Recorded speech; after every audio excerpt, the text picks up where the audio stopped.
Good morning everybody. आज हम जानेंगे अगले चैप्टर कंप्यूटर के बारे में। चलिए स्टार्ट करते हैं अगला चैप्टर कंप्यूटर का। आज हम पढ़ेंगे इनपुट और आउटपुट डिवाइस के बारे में।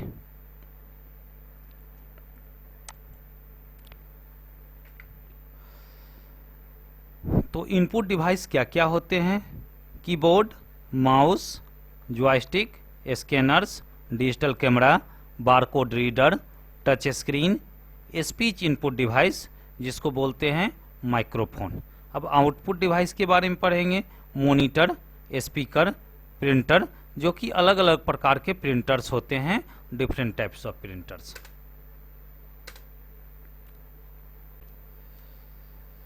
इनपुट कैसे करते हैं? टच करके करते हैं, साउंड के द्वारा इनपुट करते हैं, हम बोल के भी इनपुट करते हैं। अब आउटपुट को देखिए, कोई टेक्स्ट मैसेज के द्वारा हम आउटपुट गेन करते हैं, फोटो के द्वारा हम आउटपुट गेन करते हैं, डायग्राम के द्वारा हम आउटपुट प्राप्त करते हैं, आइकन्स के द्वारा हम आउटपुट प्रोवाइड करते हैं। मूविंग इमेज या एनिमेट करता हुआ इमेज, जो भी मूवमेंट कर रहा हो इमेज, तो मूवमेंट इमेज के द्वारा भी हम आउटपुट प्राप्त करते हैं। साउंड की मदद से हम आउटपुट प्रोवाइड करते हैं, प्राप्त करते हैं। अब चलिए जानते हैं इनपुट डिवाइसेस के बारे में। इनपुट से क्या होता है? कंप्यूटर और पर्सन अर्थात व्यक्ति दोनों के बीच में कम्युनिकेट करने के लिए इनपुट की आवश्यकता पड़ी। अपनी बातों को कंप्यूटर को कहने के लिए हम इनपुट डिवाइस का प्रयोग करते हैं। और आउटपुट डिवाइस से क्या होता है? कंप्यूटर जो भी रिजल्ट देता है उसको हम समझने के लिए आउटपुट डिवाइस का प्रयोग करते हैं। तो अभी हमने चर्चा किया इनपुट डिवाइसेज में क्या क्या पढ़ेंगे। तो keyboard, mouse, microphone, digital camera और स्कैनर के बारे में पढ़ेंगे। सबसे पहले हम पढ़ेंगे कीबोर्ड के बारे में। कीबोर्ड क्या होता है? नाम ही है कीबोर्ड, एक ऐसा बोर्ड जिसमें बहुत सारे कीज लगे हुए रहते हैं। तो कीबोर्ड में कितने कीज लगे रहते हैं? 101 से लेकर के 105 कीज लगे रहते हैं कीबोर्ड में।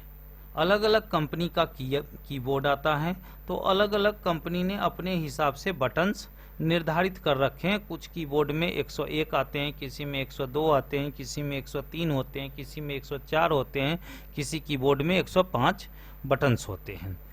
कीबोर्ड क्या है? एक इनपुट डिवाइस है। इसका काम होता है डेटा को इंटर करना कंप्यूटर में। तो वो डेटा कैसा होता है? तो वो टेक्स्ट अल्फ़ाबेट में डेटा हो सकता है, वो डेटा नंबर में हो सकता है, वो डेटा सिंबल में हो सकता है, और मैनुअली हम टाइप करते हैं और वो डेटा कंप्यूटर के अंदर जाता है मेमोरी में, कंप्यूटर के मेमोरी में। कीबोर्ड से हम लोग क्या क्या टाइप करते हैं अभी हमने चर्चा किया। वर्ड्स, नंबर, पंक्चुएशन, सिंबल और स्पेशल फंक्शंस।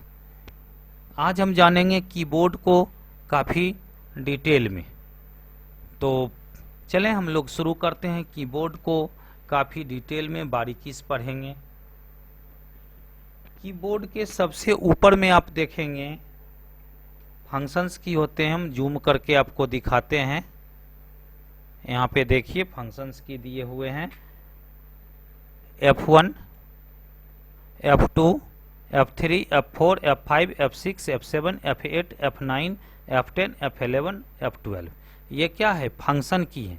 इस की का काम होता है, फंक्शन की का, ये अलग अलग सॉफ्टवेयर में अलग अलग फंक्शन करता है। नाम ही है फंक्शन की, तो ये करता क्या है? फंक्शन करता है। अलग अलग सॉफ्टवेयर पे अलग अलग इसका वर्क होता है। यही है फंक्शन की, इसको स्पेशल फंक्शंस कहते हैं। अब हम जानेंगे कंट्रोल अल्ट।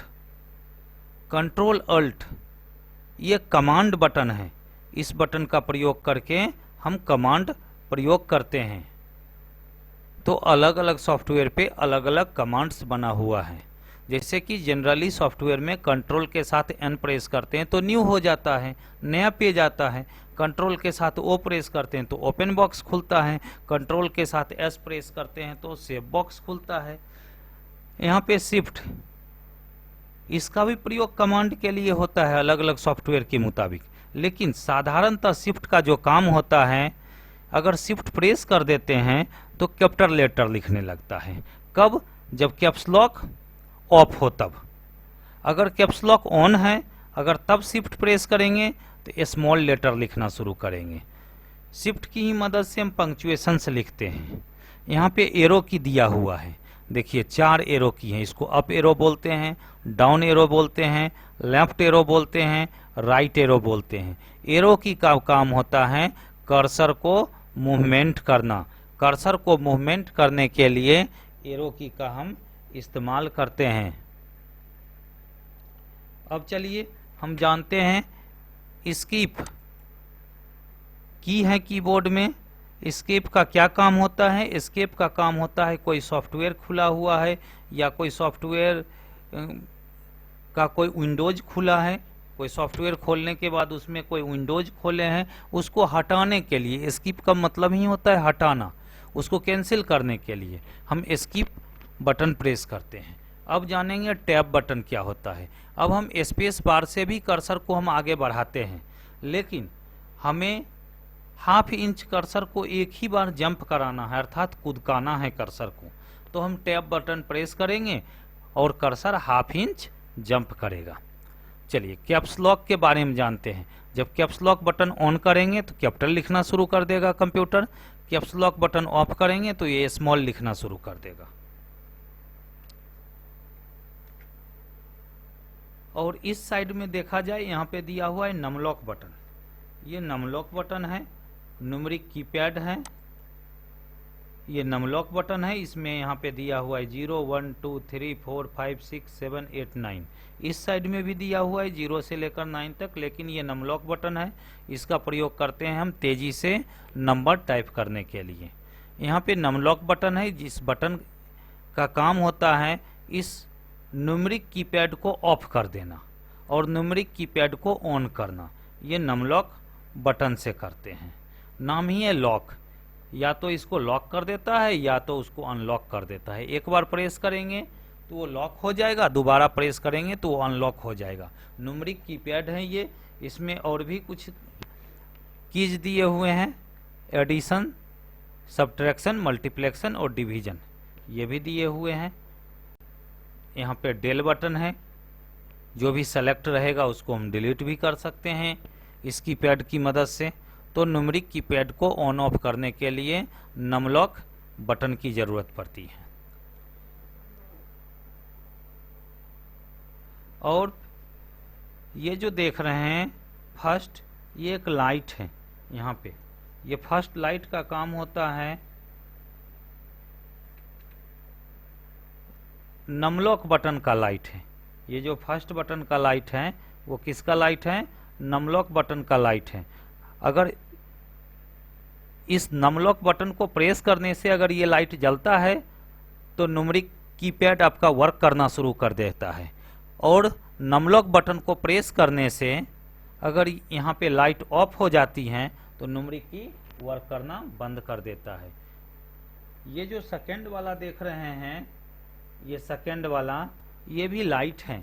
इस लाइट का, ये कैप्स लॉक का लाइट है। तो कैप्स लॉक से अभी आपने अभी जस्ट पढ़ा है, कैप्स लॉक का काम होता है कैपिटल लेटर लिखना। अगर ये लाइट जलना शुरू हो जाएगा तो कीबोर्ड से कैपिटल प्रिंट होने लगेगा, छपने लगेगा। अगर कैप्स लॉक बटन ऑफ करते हैं तो ये लाइट ऑफ हो जाएगा, तो स्मॉल लिखना शुरू कर देगा। ये देखिए, ये है स्क्रॉल लॉक, ये है स्क्रॉल लॉक बटन। यहाँ पे स्क्रॉल लॉक, यहाँ से हम ऑन ऑफ करते हैं स्क्रॉल लॉक को।